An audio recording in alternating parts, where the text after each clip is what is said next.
Graça e paz, tudo bem? Eu quero trazer uma mensagem curta, mas muito importante. Eu quero falar sobre o profeta Elias. Isso, o profeta Elias. Aquele profeta que muitos conhecemos e o tipo de profeta que mais enxergamos. Por exemplo, compreender a Elias, aquele Elias de fogo, aquele profeta de fogo, né? É fácil compreender a Elias de fogo, porque ele é o profeta forte, né? É fácil compreender a esse tipo de profeta, a esse Elias forte, ousado, a esse Elias que é público, né? É muito fácil compreender a esse Elias que ora e que o céu, né, responde, se abre. É fácil compreender aquele profeta Elias que confronta, que vence e que faz história no altar. Todos aplaudimos, gostamos de aplaudir esse Elias, mas existe um outro Elias que poucos querem enxergar.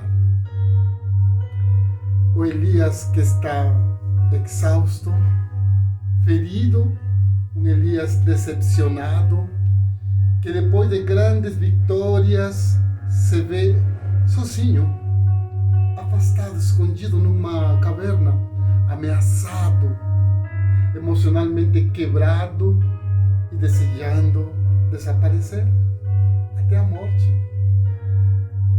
Mas veja alguma coisa, o Elias da caverna, ele não perdeu a fé,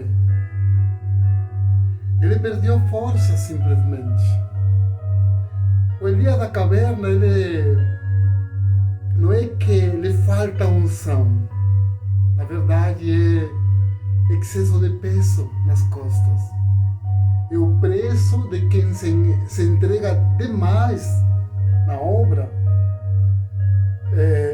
daquela pessoa que luta batalhas espirituais profundas, mas ainda assim precisa lidar com a própria humanidade, que é difícil.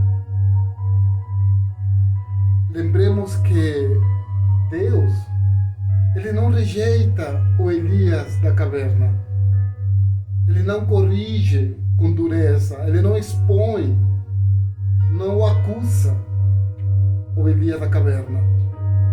Deus o alimenta, o faz descansar e fala com ele com uma voz mansa.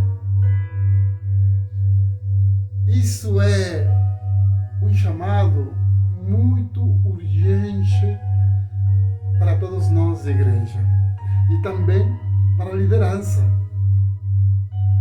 para que nós paremos de exigir força eterna de quem também sangra, porque o pastor, o líder, ele também sofre, ele enfrenta grandes lutas espirituais, ele sangra também. Paremos de exigir, né, forças para aquelas pessoas que lutam por nós. Há pastores, líderes e servos que ainda amam o altar, ainda desejam estar novamente no altar, mas hoje estão na caverna tentando sobreviver. Eles não precisam de julgamento, igreja. Não. Precisam de cuidado. E mais ainda, cuidado de Deus.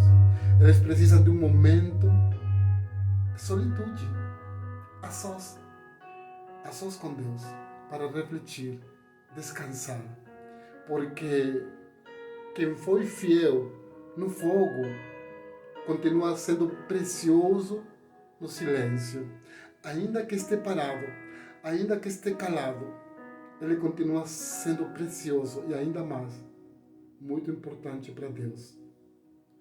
E o mesmo Deus que se manifesta no fogo, também se revela no descanso, na restauração e no recomeço.